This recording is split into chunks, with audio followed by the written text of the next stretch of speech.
My friends, wherever you're tuning in, we're back for another episode of the Den FM Daily. Today, we've got another returning guest, but for no bad reason, and none other than my good mate, Josh Lynott. Massive achievement over the last couple of weeks here, and we thought we'd get him back on the show and run through his Ultra Marathon that he's just done in Bali, Indonesia, running across the island of Indonesia. Yep, you heard correct. Most people go there for smoothie bowls. The great man, Josh Lynott's gone there to run across the island. If you've been following along the last couple of weeks, you probably saw the conversation we had before the run.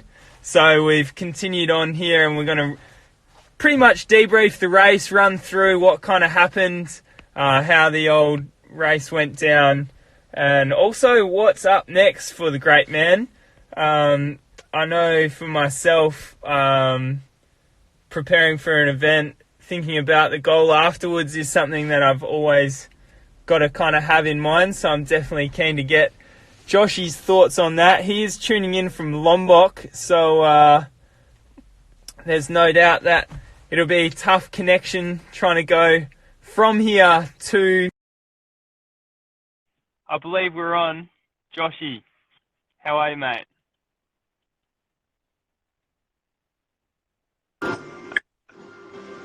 Hey, Here he is. here we go.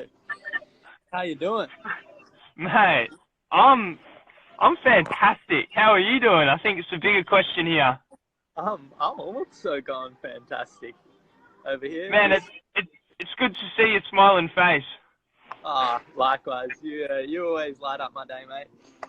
Oh, mate, stop it. G'day, jump out. So where are we, mate? Where are we? I'm in Lombok.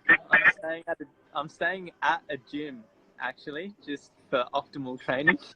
Just on my doorstep. Athlete life. That is athlete life. So Buzzword. Get a smoothie bowl, and then it's just I've got desk space. I got a gym. I don't need to leave this. Is that all the man needs right there? I've got everything I need right here. Yeah. So what are we in? They dropped me off a scooter today, so if I need to venture out for something else, I can, but I don't need to. Salted. Mate, what is that, Kuta? You in Kuta in Lombok? Yeah, down south in Lombok, Kuta. Yeah. Strong mistake. Throwing them all out for you, jump.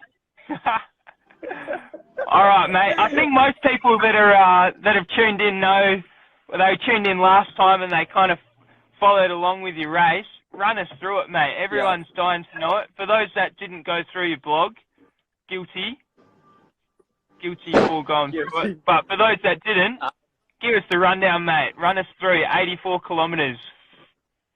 Alrighty. So, 84 Ks starting in Lavina, the north of Bali. 3 Ks, so there was 3 waves to the race. 5 p.m., 7:30, 8:30. I started in wave 3, the chase pack, essentially. So just had work to do from the get-go. My race... But we love that. We love it. We love it. Love the chase. So, yeah, I guess the others, I kind of viewed them as rabbits, and I was the greyhound. But this is going to be a long time out. But the whole week, so I roomed with my mate, Benny Seymour. And the whole week we're just like, who's going to jump on the train? Who's coming with us? So there's a train leaving at 9:30 from the north. Speaking of Benny, he's just signed on. If I could get him here, he's just here shoveling coal with me all day. Anyway, so Benny and I start line together, and we've gone out. And look, they've gone out hot, like sub 5 minutes. Give us a pace though. Give us a sub 5. Sub 5 pace to start an ultra, and I'm like, well, I don't know how I feel about this, but my tactic was we're just gonna conserve energy up the hill, And then once we get to the top end, like, it's a 60K race from there. Yeah. So there's lots So of fireworks 20, going on. 20K to the top of the hill. Yeah, 20Ks to the top of the hill, and it's like a 10 to 17% incline going up this hill. So you got to like power hike it essentially. Anyway, Sean and Ariane, it's commotion. Mate, it sounds like someone's getting shot. Yeah, little kids are just waving around fireworks over here. Anyway, Sean and Ariane are just like gone out hot, and I'm like, all right, they're gonna blow up. They're just, yeah, you're right. They're getting lit here. Are we holding you back for something, mate? Are we holding you back for something? No, not at all. I'm just trying to concentrate. And yeah, so we've gone out hot. And I'm like, all right, just stick to your race plan. Don't get sucked into this. They're gonna blow up. Anyway, Benny and I just at the back for like the first 10Ks, and I'm like, wow, we may finish this race last. So we're just doing our thing, and then Benny and Sam, who I was hiking with, they set me off. They're like, Josh, go and dig in. So, you know, start picking up the pace. 24Ks in, drop a 350. It's a bit quick. Just but, phenomenal. Like, phenomenal. And like, how's the headspace too to be dropping a 350 that early? You must have been feeling like the king of the jungle.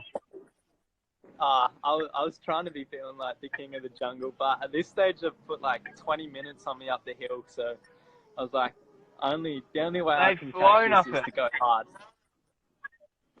Ariane was from Switzerland, so that's what she does day in, day out. She climbs hills, and yeah, it was impressive how hard she went out. She eats the hills. Anyway, finally, after like 25K, I start seeing some of the people that are like ahead of me and reeling them in. 30K, I'm putting in like 420s, just tap, tap, tap.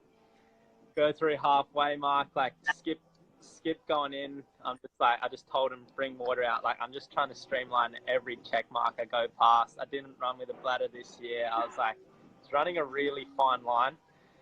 50K mark, yeah. I finally like catch up to Ariane, so I'm like essentially second now, but my feet are hurting a lot. My tendon in my right foot. Where's the headspace at though? What's going on between here? I was a bit rattled because I was like, I'm putting in work and I'm still a long way behind. So I was just, when you're hurting a lot, like, I didn't expect to be hurting to like the 50K mark of the race. So when you're hurting at 35Ks and you got 50Ks to run, you're just like, oh, holy shit, this is what's going to happen. How do you stay positive? Where do you draw the positives there? Where do you draw the positives? Well, I was holding off to put some tunes on. As Benny just said, just chuck some Rufus on, get some bangers on, some distractions. So we had Rufus was playing. Yeah, so Benny and I developed a bit of a playlist before of just like straight up bangers that we could, Oh yeah, run us through it. You know, sure. I can maybe share the playlist later, or Benny can comment. Anyway, 50K mark, I've caught up to second. I've expended way too much energy to get there. So I like drop back a bit and just run with Ariane for a while, trying to get some energy off her. And then I'm like, man, I got to get Sean. I need to reel this guy in. Anyway, get to the 60K mark, legs are just crooking, my foot's in agony. And 66K mark, I just hit an absolute wall. Yeah. Man, I don't think people comprehend what the wall feels like. Take us there. I didn't comprehend what the wall felt like either. I didn't expect it to be a part of the race. I tried to hit the wall last year, but didn't get there. And then, so this year I was just, I said, streamlining the nutrition. I've gone past one. I'm like, no, I'm sweet. So now I'm like, 2 minutes later, I'm out of nutrition, and I also am just in a very dark place. So wait, did I read correct that you went through a nutrition station and didn't pick up nutrition because you thought you were good? Yeah, so I thought I was sweet. I don't know if I was delirious or what. But then I've like gone and checked my 2 flasks. I'm like, oh, empty. I'm like, oh, wowee. And you can't, I'm not going to run backwards because that's just counterintuitive. So, yeah, my legs are just like, I literally had to like stop. I just couldn't get my legs to move forward. I'm picking them up, trying to move forward, try and shuffle, and then it's just like, they just wouldn't move. And I've still got 17 Ks to go, just under a half marathon, and I'm like, this is just gonna be. I was like, yeah, okay, I'm on for under 9 hours, and now I'm like, oh man, I'm gonna be running like a 12-hour race if I continue at this pace.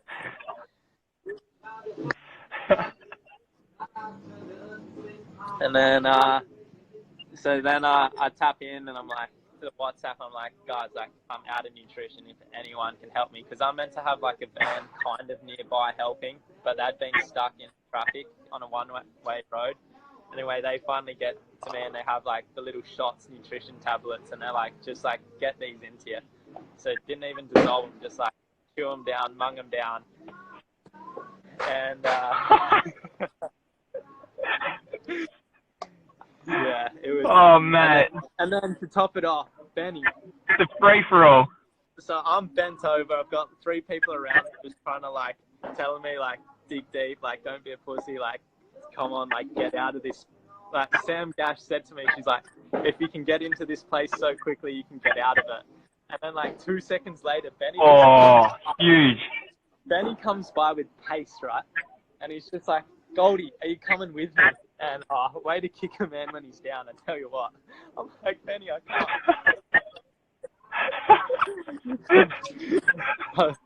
I'm seriously done, I'm hurting.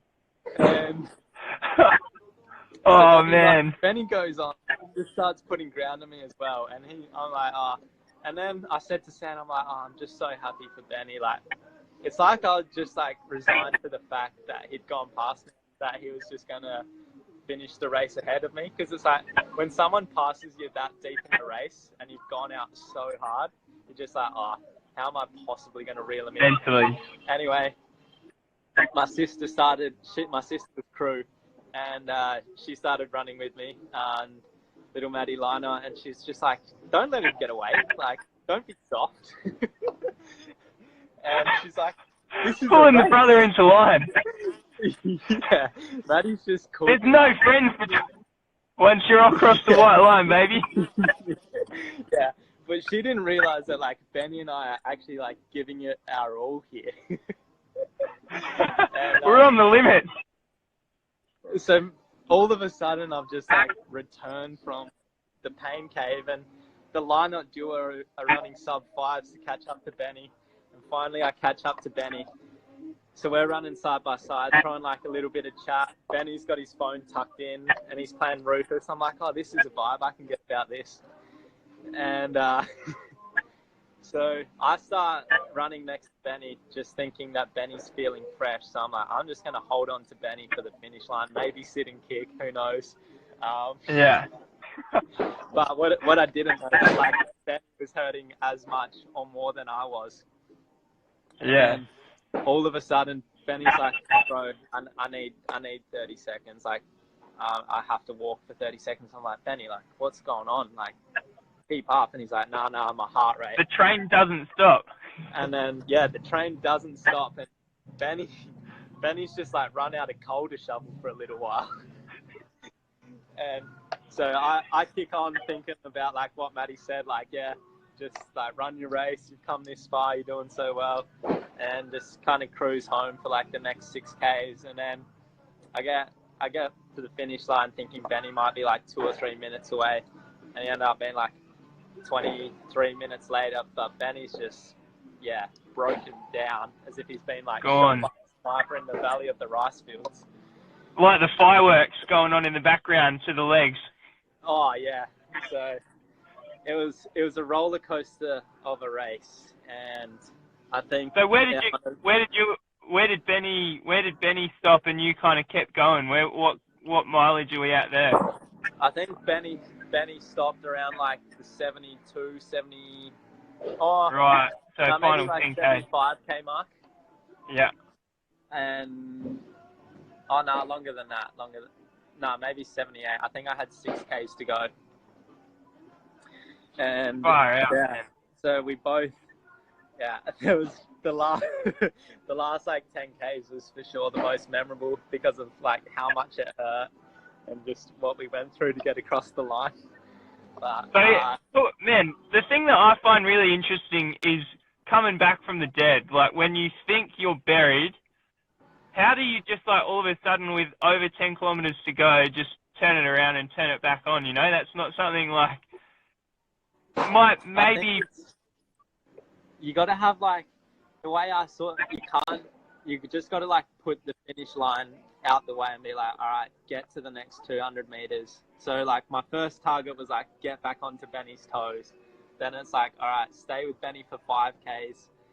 And across such a long distance, like, even at the start, you're just going to have your ebbs and flows. And you're going to have the bits where you feel invincible. And then on the other side, you're going to have the bits where it's like, you can't move. So, yeah, I guess as Sam said, if you can go into a dark place, and whilst you're in that dark place, you can think like, oh, I can get out of it. I guess that's the best thing. But you have to be able to so much, man. You have to kind of be able to see forward, even at the worst point, because it's easy to see forward when you're knocking out the 420s and the 350s of the world. Or 350s. Yeah. Far out, man. Phenomenal race. And that... Oh, yeah, I genuinely thought I could run, like, sub 5 for 60Ks, but my heart rate was way too high. And just, shut down. Man, what's phenomenal is that you've dropped an hour off your time, winning time from the year before. In 12 months, you've cut an hour. Yeah, and some.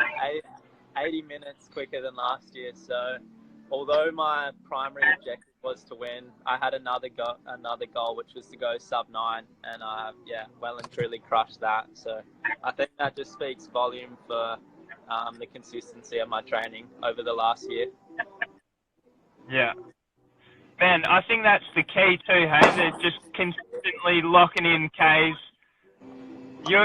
Your post about how you said this is the most consistent you've been with your training for any sport, I think really kind of shines through in the end. You really had no excuses with your prep, didn't you? Because you were out on remote island, banking mileage on Strava. Yeah, that's it. It's like people ask me what I could have done differently, and literally the only thing I could have done differently was to like probably go to Norway or something, but I wasn't going to do that. But for the situation and circumstances I was in, I actually think I did everything I could. That must be such a good feeling. So from the prep and how I raced, I don't have anything more to give, and I was outrun on the day pretty much. And what about you obviously went hard catching up, but do you wish you went harder up the hill early? Went with I've thought about it. So front runners? Potentially. I don't know if maybe I would have blown up harder or like earlier in the race if I did that.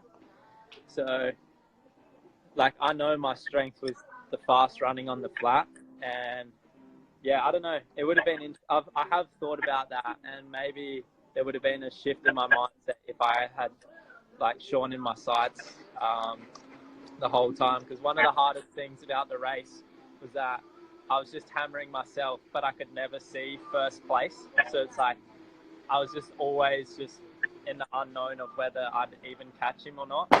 And that's like, and when I hit that wall at 67K, that's why I just like broke down as well, because I was like, well, now I'm definitely not, like, unless Sean breaks down as well, which is possible. I was just losing so much time after putting in so much work. It's just like, it's a hard pill to swallow because I'm just so competitive. It's such a hard pill to swallow to like just put yourself on the line and come second. Yeah, but at the same point, in the same token, you still, like you said, took 80 minutes off, did everything you can. So it's kind of okay to rest easy knowing you gave it your all. But Yeah. it certainly would have been interesting knowing what kind of, if the headspace would have been different if he was in your sights, or you were getting like check-ins of, oh, he's like 2 minutes down the road, that kind of thing, you know? Yeah. Just to change your mindset from, oh, I'm feeling bad, to, well, if I can just catch up to him, maybe then I can reassess, kind of thing. Yeah, exactly right. But no, I took a lot away from it. Just like knowing kind of like the engine I have now is it's pretty solid to run 6 minute K pace for 8.5 hours. And also, yeah, now I'm just going to be working on just making my legs as strong as possible. So you learn 100%, man. You're in some serious shape. So what's next? How do you pick yourself up after that? Are you still in recovery mode? What's the next? Still in recovery mode. Just returning to running now, jogging every second day. So yesterday I ran 30 minutes pain-free, which was great. And then, tomorrow I'll try and run 30 minutes continuous. So the other day I did 4 minutes jog, 1 minute walk. But I'm just going to the gym every day. My next race is going to be in Switzerland, which is pretty exciting. So, yeah, I'm just trying to get the legs as strong as possible for that. Get your mountain goat on. Yeah, mountain goats, and then I just see so many good runners that are running in the hills, so it's got to be a recipe for something, hopefully success. So you're heading over there early, correct? Yeah, I'll be in Europe for like 2 months before the race, so maybe I'll be chucking a 20-kilo weight in my backpack whilst I go out for leisurely hikes. Oh, so get the mileage on. And so what, have you only kind of looked towards the next race? Because for me, when I think about what my next race is, I've kind of been so solely focused on that I haven't really even thought about what's next.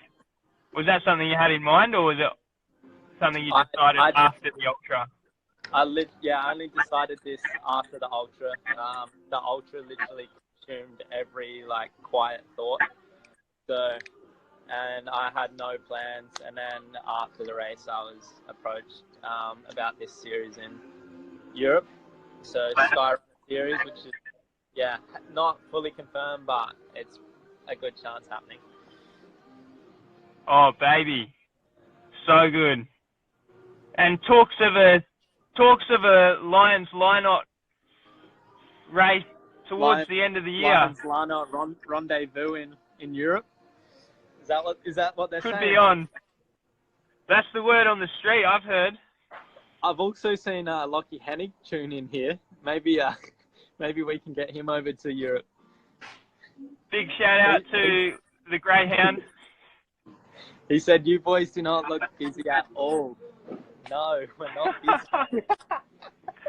Just busy locking in mileage, locking in mileage. Oh, mate.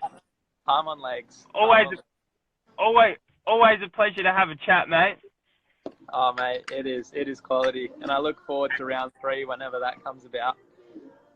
Yeah, I think I think next time we talk about the art of smoothie bowls, we won't have time today, but it's definitely a conversation that 2 elite smoothie bowl specialists should have for the benefit of the audience, if we're completely honest. Fantastic. This is all right, mate. Well, I'm home in 10 days. Thanks for jumping and I on. have 10 days in Adelaide, and I have the equipment, so I'm ready to duel for a smoothie bowl. We're on, mate. Jacko's also in Adelaide, so you never know. He can be the judge. Yeah, there we go. I think it's a date, that is. Lock it in. Jacko Groves for judge. Lions Lynott smoothie bowls.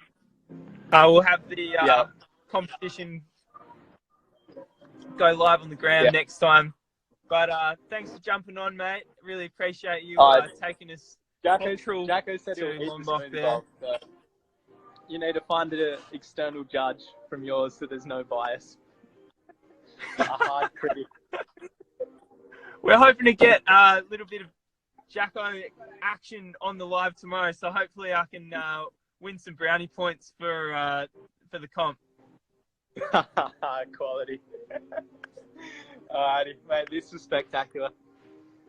No, loved hearing the debrief, mate. You're an absolute champ, and looking forward to the updates with the training. Keep putting in the miles, mate.